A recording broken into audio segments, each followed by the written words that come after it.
Waalaikumsalam warahmatullahi wabarakatuh. Ibu, di minggu ini saya sudah masuk modul 1.4 yaitu budaya positif. Jadi modul 1 itu ada 4 anak dan setiap anak ada anaknya lagi, setiap anak ada anaknya lagi. Nah, di modul 1.4 ini saya mempelajari tentang budaya positif yang akan saya bagi ke Bapak Ibu guru sekalian. Apa saja sih di dalam modul ini? Jadi ada beberapa subbagian di dalam budaya positif ini.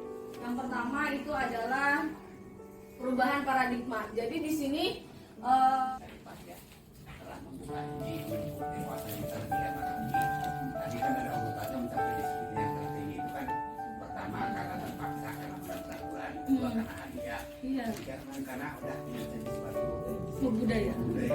Ini menurut saya sebetulnya ini tahapan. Iya.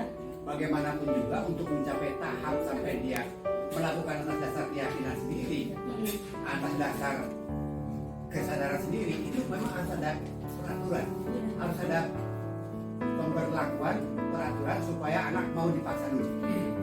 Seperti dulu pernah kita diajarkan di sana untuk mencapai pada saat tahap menjadi suatu kebudayaan dilakukan setelah dia setiap hari dan itu hasil yang positif, itu perlu ada pemaksaan dulu. Kita paksa dulu, kita beri motivasi dulu, beri hadiah dulu supaya mata terbangkit semangatnya, motivasinya. Lalu nanti harapan kita adalah dia melakukan itu atas dasar kesadaran sendiri dan atas dasar keinginan orang banyak yang memang sudah dijalankan atau sudah digariskan aturan seperti itu. Jadi menurut saya tadi sampaikan juga, memang di dalam kata-kata itu ada kata-kata itu harus tegas. Seperti dalam kata-kata Al-Quran itu kan banyak sekali ya. Nggak boleh begini, nggak boleh begitu. Memang tegas, harus tegas. Jadi memang di sisi lain kita juga ini bagus juga seperti ini. Tapi ini kita harus rangkum menjadi suatu tahapan, menjadi satu langkah, tidak bisa satu persatu. Harus dari awal dulu. Ya kita paksa dulu. Ya, dia suka nggak suka kita paksa.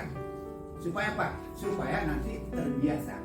Nah, untuk meningkatkan motivasinya kita beri iming-iming, hadiah. Al-Quran juga sama, diberi iming-iming surga segala macam. Supaya apa? Supaya meningkatkan ibadahnya. Nah, yang ketiga itu harapan terakhirnya itu adalah melakukan itu atas dasar kesadaran dan keikhlasan dirinya sendiri. Terima kasih. Terima kasih Pak. Ya memang seperti itu. Jadi memang kalau di ini tahapannya memang benar ya, itu hukuman, kemudian imbalan, hadiah. Makanya ketika ada pertanyaan pun di LMS saya Pak, mengapa Anda menjadi guru penggerak? Alasannya apa? Ada di tahap mana motivasi Anda ketika menjadi guru penggerak? Itu ya ketika jawaban teman-teman tuh macam-macam. Ada yang karena memang arahannya PNS mau jadi kepala sekolah, gitu kan, karena hadiah di poin 2 gitu kan. Ada yang lagi saya disuruh sama kepala sekolah, kalau enggak saya dimarahin, dari tahap 1 gitu. Nah terus ada pertanyaan lain Pak, setelah menjadi calon guru penggerak, kemudian mendapatkan beberapa materi, apa pengen banget paling ya kan? Nggak juara dia protes gitu. Protes kelas gimana? Tuh kan iya, kebebasan, kebetulan akan bilang aku nggak mau duduk, orang aku mau jalan, aku nggak mau doa, orang aku yang mau lari-lari. Nah itu kan kebutuhan, kesenangan, kebutuhan untuk merasa senang. Ya dia nggak peduli anak-anak temannya tersakiti, teman yang ngerasa sakit, dia maunya mukul, dia boy, itu kesenangan dia. Ini semua kebutuhan dia ini. Kenapa dia bisa melakukan 4 ini? Ya karena ingin bertahan hidup dengan dirinya seperti itu. Ya kan? Iya, jadi itu memang ya kayak kita sama, kita juga sih sebetulnya kalau kita lihat lagi, kenapa ya aku kayak gini? Kenapa kayak gini? Karena kita kan kalau orang dewasa mungkin sudah merenungi ya, iya adikku kayak gini sih kenapa gitu kan? Sebetulnya kembali lagi ke kebutuhan dasar manusianya. Nah, selain itu, selain tadi keyakinan, kebutuhan dasar, kemudian motivasi. Nah, ini ada 5 posisi kontrol restitusi namanya. Ini yang baru saya ketemukan yaitu restitusi. Ini nanti akan nyambung ke pernyataan Pak Johan nih. Suatu model disiplin yang berpusat pada murid yang dikembangkan oleh diri dosen dengan pendekatan restitusi. Nah, ini loh Pak. Kan yang tadi kita bilang bahwa dipaksa dulu, kemudian dihukum kalau melanggar, kemudian diberikan penghargaan. Nah itu termasuk ke posisi kontrol kita tuh ada di mana gitu. Nah di sini ada 5 posisi kontrol. Yang pertama adalah penghukum. Seorang penghukum biasa menggunakan hukuman fisik maupun verbal. patuhi aturan saya atau awas kamu.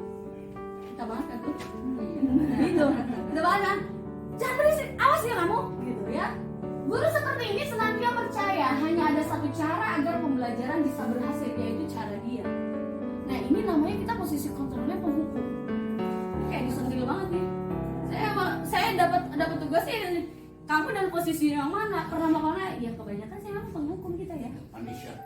Gitu kan? Karena kita selalu berpikir bahwa ada punishment, ada reward. Ternyata di dalam menurut ini gitu bahwa reward itu tidak baik. Reward itu tidak baik. Jadi reward itu akan membuat iri orang lain, membuat iri yang tidak dapat. Yang jangan kasih juara 1, kasih yang juara 2, apalagi juara 21, dia kan iri. Cuma itu masih ada. Makanya yang berdebat-debat tidak sih ya. Ini adalah penghukum, seorang hukum. Jadi ini kan tidak banget ya. Kemudian yang kedua, membuat orang merasa bersalah.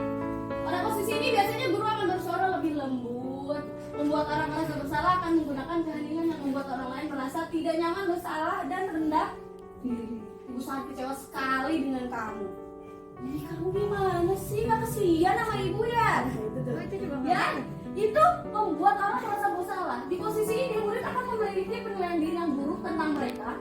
Murid merasa tidak berharga dan telah mengecewakan orang-orang yang disayanginya. Kita kan sering bilang ya, saya juga suka bilang, ya Allah kamu tuh sekolah tuh yang bener, orang tua kamu tuh udah biayain sini mahal, gitu kan? Itu sering terucap dengan kita. Saya pikir itu akan memotivasi, tapi ternyata posisi kontrol itu kurang tepat, gitu kan? Kurang tepat seperti itu. Dan posisi kontrol ini, yang dua ini sering sekali tanpa disadari keluar dari mulut kita. Posisi kontrol yang ketiga adalah teman. Guru pada posisi ini tidak akan menyakiti murid, namun akan tetap berupaya mengontrol murid melalui persuasi. Posisi teman pada guru bisa negatif atau positif. Ayo bantulah demi bapak ya.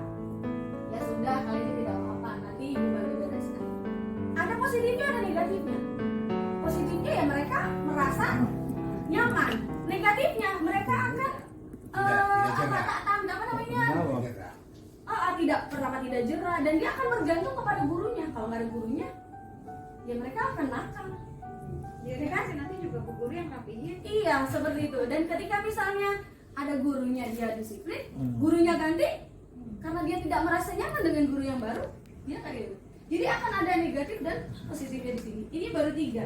Dan ini yang kalau yang teman masih bisa diterima ya, tapi kalau yang 2 itu sudah harus dihapus sebetulnya. Kata yang di sini.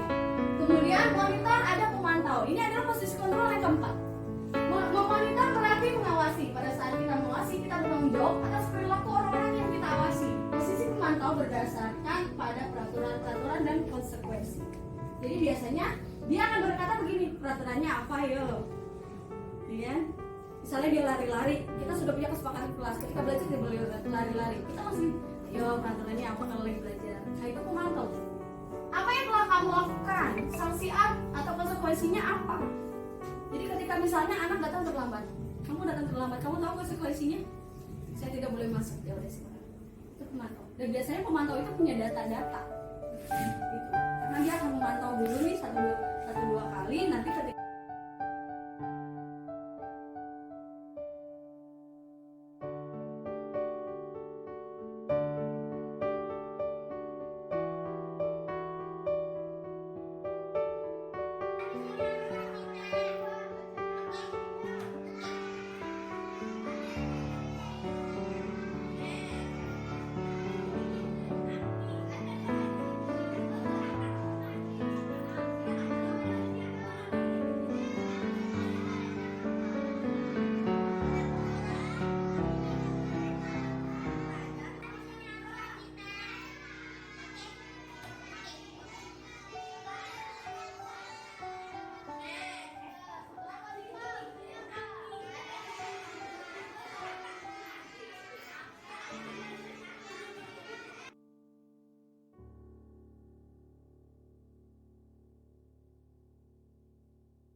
Assalamualaikum warahmatullahi wabarakatuh.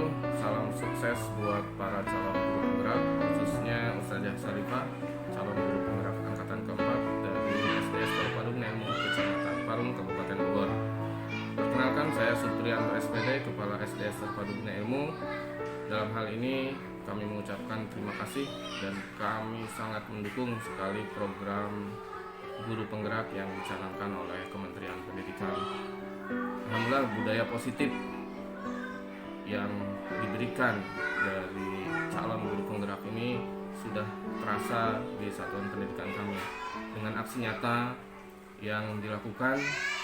Untuk kali ini aksi nyata yang diberikan adalah budaya positif, membuat kesepakatan kelas, yang kesepakatan kelas itu muncul dari aspirasi seluruh peserta didik, dan bukan hanya di kelas yang diampu oleh saya Syarifah, tapi ini ditularkan kepada setiap rombel yang ada di lingkungan SDS Terpadu Ilmu.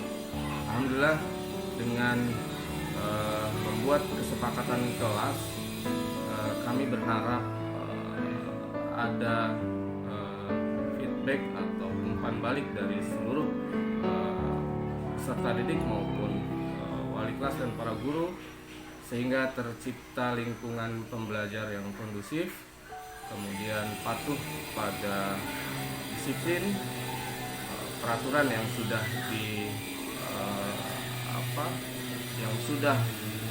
diberikan atau yang sudah dibuat melalui kesepakatan kelas itu dijalankan secara penuh dengan tanggung jawab dan konsekuen.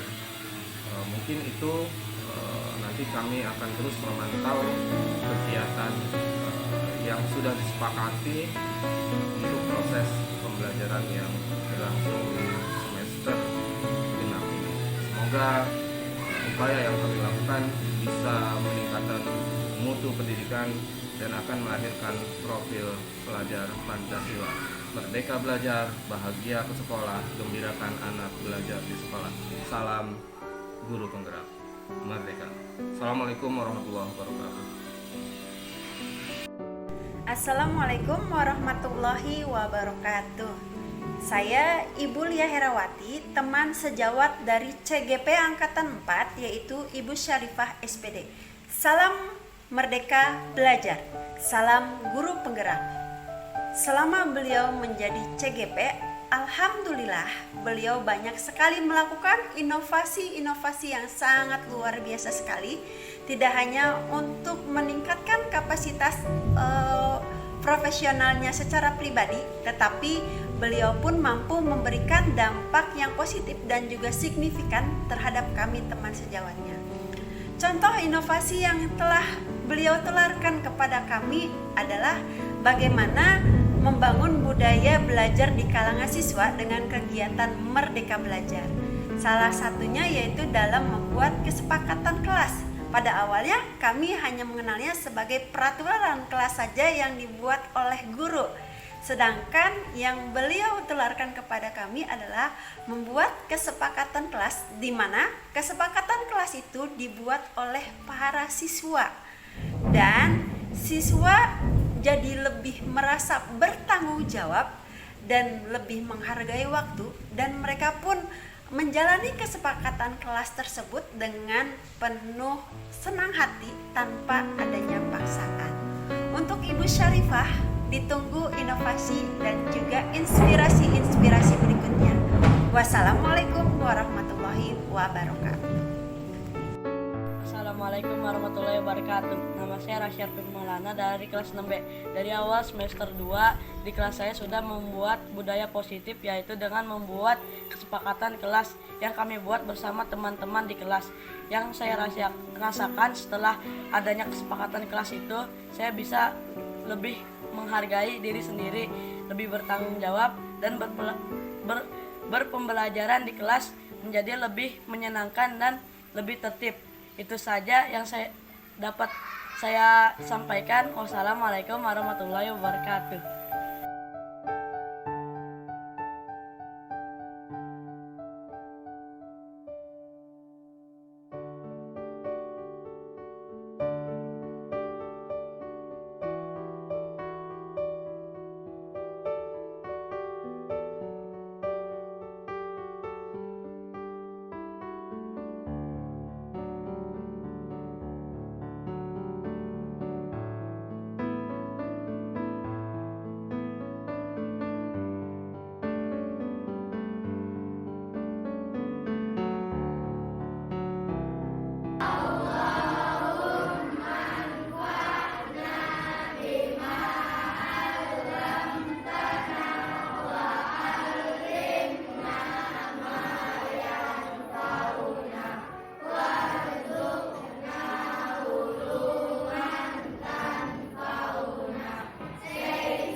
meja itu termasuk keyakinan kelas yang sudah kita sepakati?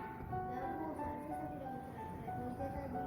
Oke, baiklah. Sekarang ini kira-kira bagaimana kamu menyelesaikan masalah ini? Sesuai dengan keyakinan kelas kita, saya akan membersihkan meja yang sudah saya coret-coret tadi Bu. Oke, baiklah Firly. Kira-kira apakah masalah jika kamu besok berdoa dengan fokus dan tertib? Tidak Bu, saya besok akan Terima kasih Firly, ini sangat menghargai sekali doa diri yang kamu lakukan.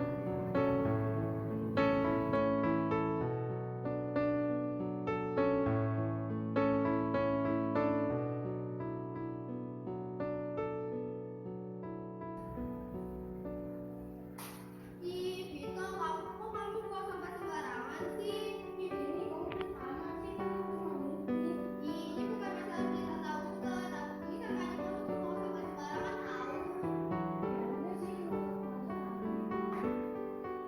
Apa ini? Ayo Vito sama Firly silakan duduk.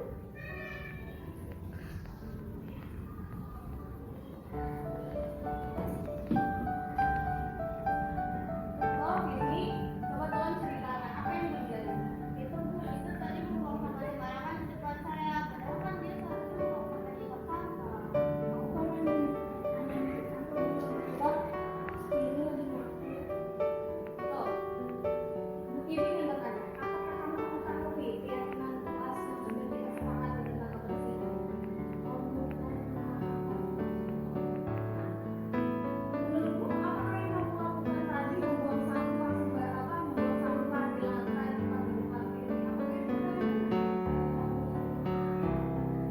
Oke, Vito. Semua orang pasti pernah melakukan kesalahan. Tapi ibu yakin, ibu pasti punya alasan melakukan hal itu.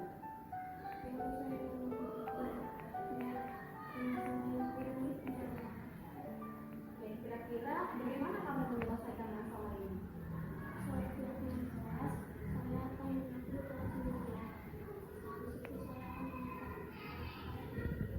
Baiklah, apakah hal ini akan terjadi lagi?